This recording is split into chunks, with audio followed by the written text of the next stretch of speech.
Acumen is Hometown Connections' partner for cyber and physical security, regulatory compliance, and operational technology. Hello, everyone, and thanks for joining us. I'm sitting here today with Doug Westlund of Acumen, and we are in the beautiful city of San Diego, California, attending the American Public Power Association's National Conference. Doug, thank you so much for joining us today. Welcome, Mike. Acumen obviously is a well-known name in the cyber and physical security realm, as well as compliance and meeting regulatory obligations of the utilities. How's the conference been for you so far? Been fantastic, Mike. Great attendance, great traffic through the booth area, and always a pleasure to be in the Hometown Connections area. Awesome. Yeah, we're glad to have you here. So I know obviously cyber and physical security are huge topics out there. What are you seeing on the landscape in terms of those two threats to public utilities? Well, certainly the attacks on public power, municipalities in general is becoming more sophisticated and more persistent. The threat actors are increasingly organized crime, and they're very well funded, they're patient, they're team-based, and as a result, they can be very impactful. Wow. Okay. So I know you work with a lot of different utilities of all sizes. Describe I guess in a less for a better term, the typical attack victim. What do they look like?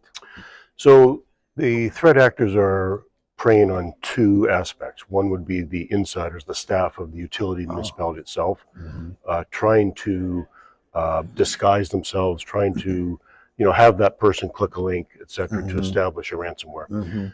The other more prevalent and more concerning trend is supply chain and third parties that provide products and services to utilities and municipalities. And they are in many ways trusted, but in the security business, you want to have an untrusted relationship with everybody outside. Yeah. And, SolarWinds, that was a very well-documented, very impactful breach. Right. And there's one of those a week. Oh. So in our work with utilities, we are trying to raise the profile of the third parties and the risks that they present to the utility municipality, and then work on a risk management program with them. Right. Now, as a result of so much cyber threat, or so many cyber threats out there, the regulators have gotten involved and are requiring a certain level of sophistication and protection by the utilities. Is that correct? It depends on the nature of the utility, but certainly if you look across electric, water, gas, the trend is clear: more regulation, more oversight by the agencies.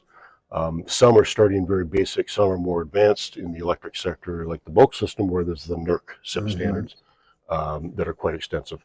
But there's no question the trend is to be more and more, have more oversight from the agency level. So it behooves all utilities to shore up their program and work on their cyber and physical security risk management. Do you find that the typical utility, say the medium and small utility, finds it more difficult to handle some of the paperwork in terms of the regulatory requirements? And how can you help them with that? Certainly we can help them with that. So we have full turnkey solutions. Yes, the management of a program, especially if you have to conform to compliance to an agency, can be very pressing. But I find in general, most utilities, municipalities are looking for a path forward. Right. What do I need to do? What can I do with my limited budget, my limited resources to protect myself? So that's typically where we'll play. And then, of course, if there's compliance requirements, we'll assist in that regard too. Okay. Well, we've all heard some of the horror stories of some of the physical attacks on substations and things of that nature. Where do you see that going? Once again, it's only increasing. The threat actors are very aware that a gunshot attack on a substation, for example, critical infrastructure facility, can be very impactful. So whatever their motives are, they understand that. And in most cases, it's a pretty easy threat to undertake. And probably hard to protect against, I would think. Very hard to protect. So there's ways in which you can protect yourself.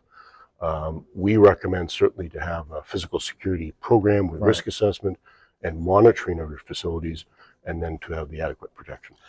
Well, a couple of times in our very short conversation here, I've heard you talk about program. It sounds like it's not just we go in today, we fix it. It doesn't work that way. No, it's not a one and done. It's a program, and it's all about risk management. It's on the cyber side, it's not an IT issue, it's a risk management issue. And our work with utilities is to establish the program, work with them, and then hand it off so that they're self-sufficient in managing that program. Right. Now, one of the unique things I've seen about cyber with utilities is that you not only have an OT Mhm. threat as well that you may not have in a typical mom and pop, business of some sort. Right. Can you kind of go into that just a little bit? Certainly. So operational technology, OT, that refers to the control systems, the substations in electric, pump stations in water, compressor stations in gas. These are the systems that really, I feel like, manage the service that the utility provides.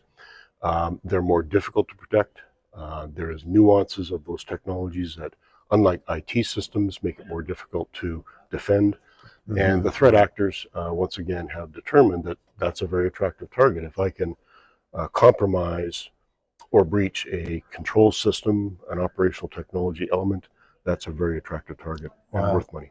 Okay. Yeah, money. Yep. I was going to ask you about the motivation. I'm sure money is probably at the top. It's all about money, and once again goes back to organized crime being the primary threat actor. It's all about money. Well, Doug, thanks so much for your insights this morning. I really appreciate it. And thank you all for watching. Be sure to like and subscribe our channel. And if you'd like to know more about Acumen, please visit the Hometown Connections website. Look in the partners section, and you'll find a lot of information about Acumen. If they want to go directly to you, Doug, how do they do that? Certainly, aesi-inc.com. We'd be pleased to have a discussion. Great. And we'll put their information at the bottom of the screen. Thank you for watching.